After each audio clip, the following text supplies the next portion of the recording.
Taman Watdeg yang berada tepat di perbatasan wilayah administratif Kota Tual dan Maluku Tenggara kini terlihat lebih rapi. Jumat 28 April 2024. Di pagi dan sore hari, taman ini kini bisa lebih nyaman digunakan warga Malra sebagai tempat beristirahat atau sekedar duduk-duduk. Padahal sebelumnya, taman tersebut ditumbuhi rumput hingga setinggi lutut orang dewasa. Kesan kotor dan tak terawat begitu terasa ketika memasuki kawasan tersebut. Tumpukan sampah plastik pun berseliweran di mana-mana, ditambah deretan lapak pedagang kaki lima yang menjajakan buah dan jagung bakar dengan menggunakan terpal, menambah kesan kumuh dan tak terawat. Fahmi, salah seorang pengunjung yang tengah membawa buah hatinya berjalan-jalan, mengatakan senang dengan perubahan taman ini.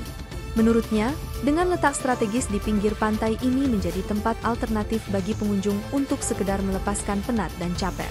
Dirinya menambahkan, misalnya saja di sini ada sarana bermain anak yang sudah berkarat dan tak terurus, bila diperbaiki bisa jadi sarana bermain anak-anak.